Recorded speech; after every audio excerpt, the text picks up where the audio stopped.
ছোট্ট একটা ভুল পদক্ষেপ নিশ্চিত করতে পারে বিদায়। আইপিএল এর শেষ দিকে এসে প্রতিটি ম্যাচই দু দলের জন্য এক প্রকার বাঁচা মরার লড়াই।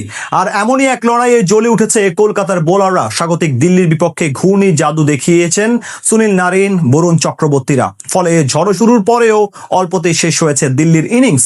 জবাবে ব্যাট হাতে নেমে কেমন করলো কলকাতার ব্যাটাররা? ম্যাচের ফলাফলই বা গেল কার পক্ষে, তাই নিয়ে বিস্তারিত এই রিপোর্টে।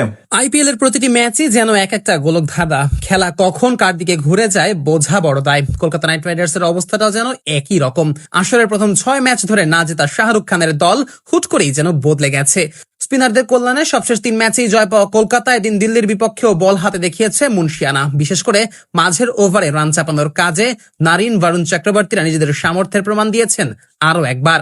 এদিন দিল্লির মাঠে টস ভাগ্যটা জিতে নেয় কলকাতার, সিদ্ধান্ত নেয় আগে বল করার। তবে বল হাতে শুরুটা মোটেই ভালো হয়নি কলকাতার। তবে পঞ্চম ওভারের শেষ বলে অবশ্য উইকেটের দেখা পায় শাহরুখের দল।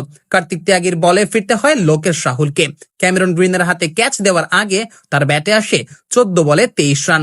পাওয়ার প্লের শেষ ওভারে 6 রান নিয়ে দিল্লির সংগ্রহ দাঁড়ায় 1 উইকেট হারিয়ে 55 রান। এরপর নীতিশ রানাকে সাথে নিয়ে দলের সংগ্রহ আগানোর দায়িত্ব থাকে পাথুম নিসাঙ্কার কাঁধে। যদিও গ্রিনের বলে ক্যাচ দিয়ে ফিরে যান রানা। সামির রিজভিও টেকেননি বেশিক্ষণ। 7 বল ক্রিজে থাকলেও তার ব্যাটে রান আসে মাত্র 3। তবে তখনও এক প্রান্ত আগলে রাখেন নিসাঙ্কা।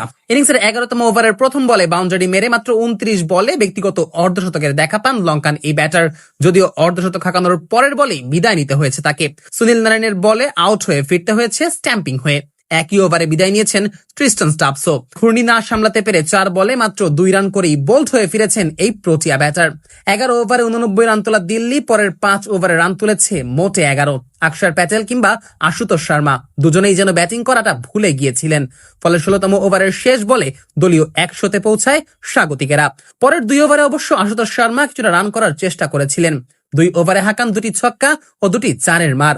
যদিও অন্য প্রান্তে ফিরে যেতে হয় অক্ষর প্যাটেলকে। 22 বলে মাত্র 11 রান করে নিজ দলকে চাপে ফেলে বিদায় নেন অধিনায়ক নিজেই। 19তম ওভারের শেষ 2 বলে একটি 4 ও ছক্কা হাঁকিয়ে আশুতোষ শর্মা বড় সংগ্রহের আভাস দিচ্ছিলেন।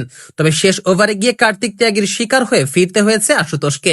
28 বলে 39 রান করেই প্যাভিলিয়নে ফিরেছেন এই ব্যাটার। মিচেল স্টার্কও বিদায় নিয়েছেন 0 রান করে। শেষ পর্যন্ত নির্ধারিত ওভারের খেলা শেষে 8 উইকেট হারিয়ে দিল্লির সংগ্রহ দাঁড়ায় 142। জবাবে ব্যাট করতে নেমে নিজেদের ইনিংসের শুরুটাও দারুণভাবে করে কলকাতার 2 ওপেনার আজিঙ্কে রাহানে ও ফিন অ্যালেন। বিশেষ করে ফিন অ্যালেন যেন ছিলেন একটু বেশি আগ্রাসী।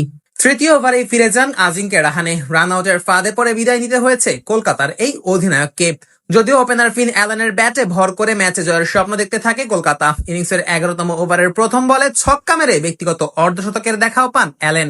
শেষ পর্যন্ত কলকাতার ব্যাটারদের খুব একটা চাপে ফেলতে পারেনি দিল্লি। ফলে আসরে টানা 4র্থ জয় নিশ্চিত হয় শাহরুখের দলের।